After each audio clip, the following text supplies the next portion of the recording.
in la qaban qaabiyo xaflad aad u qurux badan una qabsoonta sida ugu wanaagsan uguna munaasibsan uguna macquulsan iskama qabsoonto ee waxa jira cid suuragelisa inay u dhacdo sida loogu talagalay ama ugu quruxda badan shaqo waliba oo lagu qabto si wadar iyo wadajir ah waxa ka soo baxaya natiijo aad u qurxoon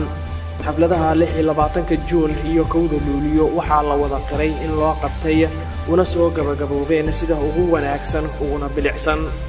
haddaba sidee ayay ku suura gashay qabsoomida xafladahani maalmaha xorriyadda xafladaha 26 Juun iyo 1 Luulyo ee maalmihii xorriyadda loogu dabaaldegay si wanaagsan ay nagu qabsoomeen sida aad ka aragteen munaasabadaha qaabka u dhaceen iyo jawiga magaalada sida ahayd waxaana taa kaga mahadcelinaynaa shacabka Soomaaliyeed meel walba ay joogaan gaar ahaan kuwa ku nool magaalada Muqdisho ee runtii u dhaganugla hawlaha iyo awaamiirta ay soo saareen maamulka gobolka Banaadir isla markaana u firfircoonaaba inay nagala qayb qaataan habsami u socodka hadeen noqoto amniga qurxinta iyo dhan waliba ee suurtagelinayay inay qabsoonto xafladahaas quruxda badan ee dhacay 26 Juun iyo 1 Luulyo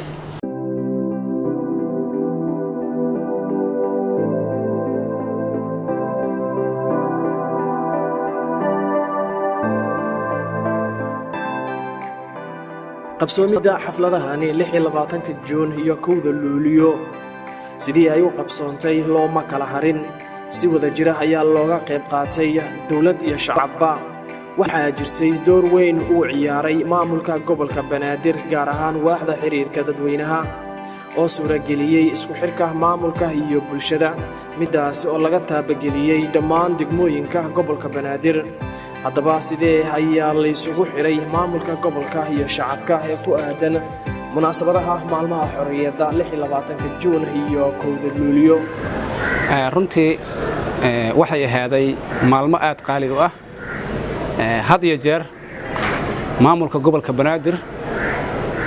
iyo mujtamaca ku nool gobolka Banaadirba aad isugu xiran yihiin ma hadda ilaahay ka suko waxa iskale maamulka sare ee gobolka waxay ahaaday maalmo aad u qurux badan qof kasto oo Soomaali ah aad u daneynayay u qiimo badan dabcan diyaar garowgeeda waxaad ka dareemi kartaa sida quruxda badan ay wax u dhaceen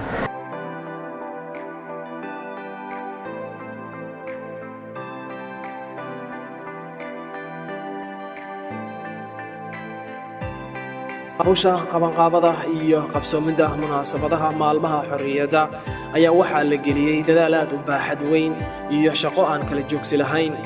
qof waliba oo ka qayb qaadanayay qabsoomida hawshani ayaa waxa ay ahayd mid qof waliba uu laabta ku hayay inuu ka soo baxo mas'uuliyadda ka saaran dalka iyo dadka waxaana halaysa saaray mas'uuliyad gaar ah wadaniyadna xambaarsan tahay iyo xamaasad aan kala joogsi lahayn ururka haweenka gobolka Banaadir ayaa ka mid ahaa dadkii sida ugu wanaagsanayd uguna dadaal badnaa uga qayb qaatay qabsoomida xafladahani quruxda badan haddaba maxay ahayd kaalinta ururka haweenka gobolka Banaadir ee munaasabadaha 26 Juun iyo 1 Luulyo ee 2018 doorka haweenka Soomaaliyeed gaar ahaan haweenka gobolka Banaadir aan kulayn waxay ahayd kaalin muuqata oo runtii aan isleeyahay qof walba oo muwaadin Soomaaliyeed wuxuu qirayaa wax qabadkii haweenka dabcan waxaan ku lahayn waxaan ka mid ahaa guddigii qabanqaabada munaasabadda heer gobol runtii waxaan kaloo aaminsanahay munaasabadan waxay ahayd munaasabad aad iyo aad uga duwan marka aragto abaabulka isku dubaridka iyo sida ay wax u socdeen waxaan uga mahadcelinayaa madaxweynaha dawladda federaalka Maxamed Cabdullaahi Farmaajo prime ministerka haday noqon lahayd gudoomiyaha baarlamaanka xukuumadda oo isku duuban dhammaan iyo maamulka gobolka Banaadir oo ahmiyad gaar ah u siiyay gudoomiyaha gobolka Banaadir ahna duqa magaalada Muqdisho wuxuu soo saaray wareegto maaragtay hordhac ahayd oo magaalada haday noqoto bilicda haday noqoto isku dubaridka abaabulka degmooyinka heer gobol iyo heer degmo waxaana ka soo baxay natiijo aan isleeyahay waxa ku qancay ummadda Soomaaliyeed maanta markii dilkeena maanta lama madin karaayo maanta waa maalin weyn maanta maanta madaxiin banaani maanta. intii lagu guda jiray maalmaha xorriyadda ayaa cid waliba dadaal dheeraad ah muujinaysay iyada oo si wadar ah looga qayb qaatay munaasabadahani sida xafiiska madaxweynaha, xafiiska ra'iisul wasaaraha iyo golaha wasiirada, xafiiska baarlamaanka, maamulka gobolka Banaadir heer gobol ilaa iyo heer degmo. haddaba maxay ahayd kaalinta gobolka Banaadir ee munaasabadaha 26 Juun iyo 1 Luulyo?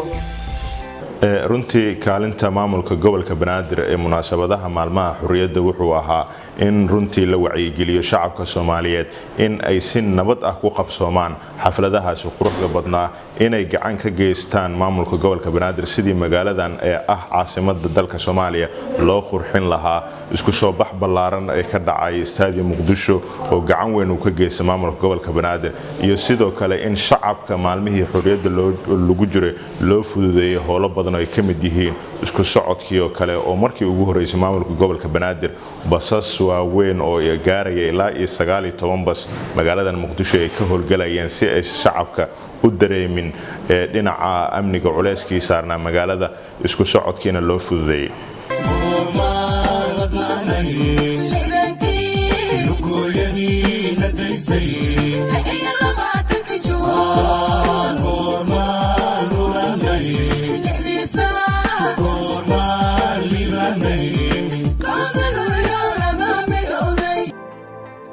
wax walba oo loo diyaar garoobayo maaha wax sahlan,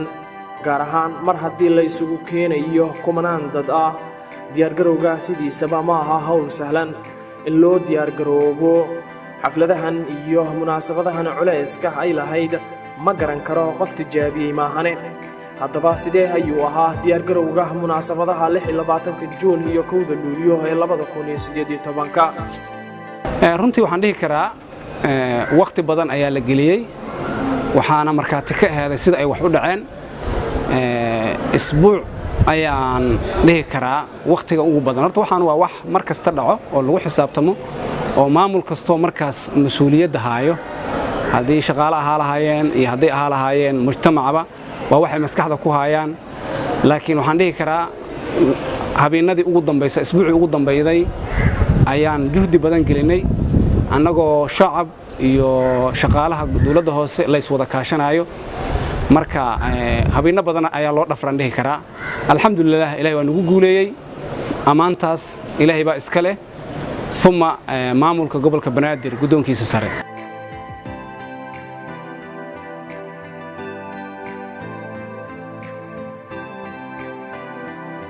munaasabadahan intii la qaban qaabinayay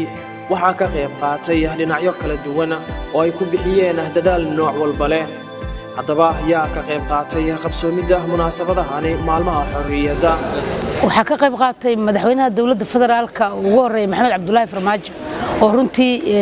guddigii heerka qaranaha ee golaha wasiirada uu magacaabay prime ministerka, gudoomiyaha guddiga qabanqaabada oo ah wasiirka wasaaradda warfaafinta. waxaan isleeyahay xubinna uu ka ah heerka qaran gudoomiyaha gobolka Banaadir oo runtii haday noqoto dhaqaalaha, haday noqoto maaragtay isku xirka, haday noqoto abaabulka iyo gudoomiyaasha 17 degmo, gudoomiye ku-xigeenada amniga iyo siyaasadda,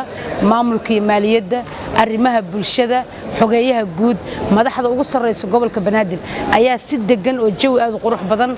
bilicda iyo nadaafadda dhinac socotay agaasimaha nadaafadda ayaan kaga mahad celinayaa qaabka iyo doorka ay ka qaateen nadaafadda. sidoo kale waxaan u mahad celinayaa agaasimaha dhismaha Bashiir Shoombo iyo Goodax oo runtii haday noqoto dhirayntii iyadana ay qayb ka ahaayeen waaxda jardiinooyinka. waxaa moodaa maamulka gobolka oo isku duuban in si gaar ay u shaqeynayeen. sidoo kale gudoomiye Basmo waxay midaan fariisanayeen gudoomiye Tuulax, waxaan mar walba aan maragtay iyo waaxda maragtay agaasimaha nalalinta iyo qurxinta magaalada oo ayagana maragtay muuqaalka goobta wax badan ka bedeleen. waxay ahayd maamul isku duuban oo si gaar ah amoodo in hab maamuus loogu sameeyay 26 iyo 1 Luulyo oo ahayd 2 maalin oo ummadda Soomaaliyeed ay u yaqaanaan toddobaadka xorriyadda.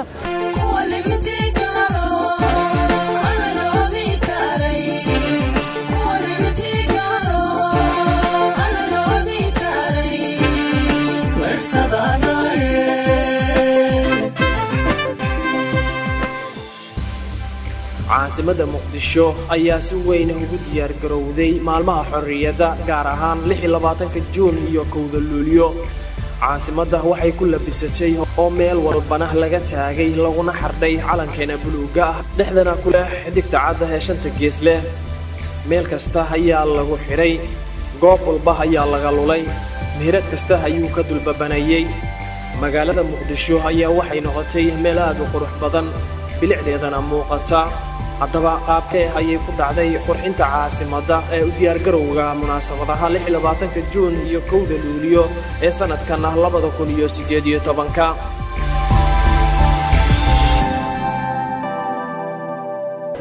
runtii kaalinta maamulka gobolka banaadir ee munaasabadaha maalmaha xurriyadda wuxuu ahaa in runtii la wacyigeliyo shacabka Soomaaliyeed in ay si nabad ah ku qabsoomaan xafladahaas quruxda badnaa inay gacan ka geystaan maamulka gobolka banaadir sidii magaaladan ee ah caasimadda dalka Soomaaliya loo qurxin lahaa isku soo bax ballaaran ee ka dhacay Stadium Muqdisho oo gacan weyn uu ka geystay maamulka gobolka banaadir iyo sidoo kale in shacabka maalmihii xurriyadda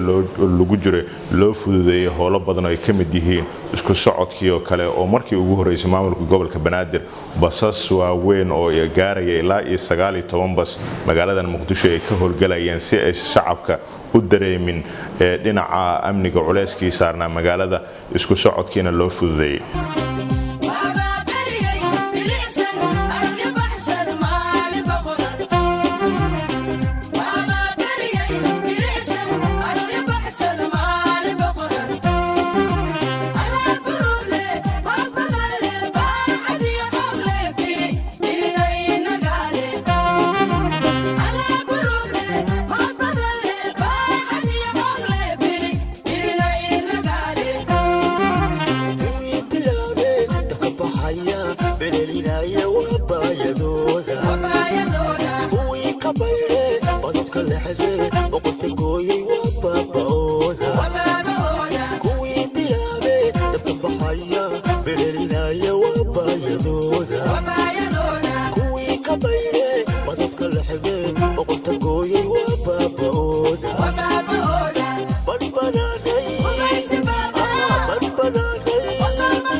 hawl kasta oo la qabanayo waxa ka soo dhex muuqda caqabado haddaba ma jirtay wax caqabad ah oo lala kulmay intii ay socotay qabanqaabada iyo qabsoomidda munaasabadaha 26 juun iyo 1 luulyo ee sanadkan 2018 runtii caqabaduhu ma la koobi karo laakiin waxaan dhihi karaa xaaladaha security-ga markii la yiraaho ayaa waxa hadda aan isdhihi karo waa ugu dareed ah maxaa yeelay dabcan waa dareemi kartaa kumanaan kun oo qofood meel isugu imaanayaan xaaladda amaanka adduunka oo hadda marayna aad ogtahay caasimadaha horuu maray iyo wadamada macnaha horuu maray caqabadaha ay kala kulmaan security-ga annagoo Soomaali ah annagoo og xaaladda aan ku shaqaynayno waxa ugu badan oo hadda xasuusta igu reebtay waxay ahaaday markastaba ka fikiritaanka oo amaanka ah maxaa yeelay 40 kun 50 kun oo qofood meel isugu imaanayaan waa mas'uuliyad gaar ah marka waxa igu yaabka badan caqabadaha ugu culus waxay ahaaday arrimaha la xiriiro amaanka caqabadaha waxa kamid ah dabcan toddobaadka xorriyadda qayb ayay ka yihiin haweenka Soomaaliyeed waxa qayb ka ah in 26 Juun waxa ka hadashay Fawsiya laakiin 1 Luulyo inaanay gabar haweenka Soomaaliyeed aan lagu xusinin oo dabcan anagu waxaan kamid ahayn gabdhaha Soomaaliyeed waa ka bixin waqtigii maaragtay la dhihi jiray waxay iibiyeen dahabkooda waxay ku dhaleen xabsiyada waxaan nahay dad muuqda oo shaqaynayo waxay aniga ila ahayd marka caqabada ugu weyn inay ahayd in habeenkaas aanay suurtagal noqonin in haweenka Soomaaliyeed ay ka muuqdaan amay ka hadlaan ama se lagu xuso waxay ahayd aan isleeyahay wax u baahan tan dambe in lagu saxo waxaa kaloo caqabad aan u arkayay waxaa joogay SYL dhalinyaradii u dhimatay dalka u soo halgamay caruurta ay dhaleen ayana way mudnayd in la siiyo waxay ahayd ayadana weak point oo markaas aan u arkaynay in dhalinyaradaas ay dhaleen maaragtay raggaas madaxda ah ama awoowayaashii u ahaayeen in taariikhdooda la weydiiyo ayadana way ahayd waxyaabaha kale oo markaas anigu aan isleeyahay waa caqabado waxaa markaas iga bedelayay dareenka guud oo aan qaadanaynaa wuxuu ahaa wada shaqaynta tiimkii madaxtooyada iyo abaabulkii isku xirkii iyo maaragta nashaadkii quruxda badnaa ayaa wax walba anagu aan tabanaynay mar walbaba aan u arkaynay wax aan macno lahayn waayo maalintan waxay ahayd maalin loo soo dhintay maalin ummadda Soomaaliyeed ku weyn marka qof walba oo Soomaali ah waxa uu tabanayay wuxuu ku iloobayaa in dhiig loo daadiyo xorriyadda in loo dhintay marka ma aha inaan wax tabanay waa inaan wax saxno dhammaan madaxda qaranka ayaa si weyn uga mahad celiyay guddiga qabanqaabada ee maalmaha xorriyadda gaar ahaan dadaalkii ay ku bixiyeen in munaasabadahani u qabsoomaan sida ugu wanaagsan uguna quruxda badan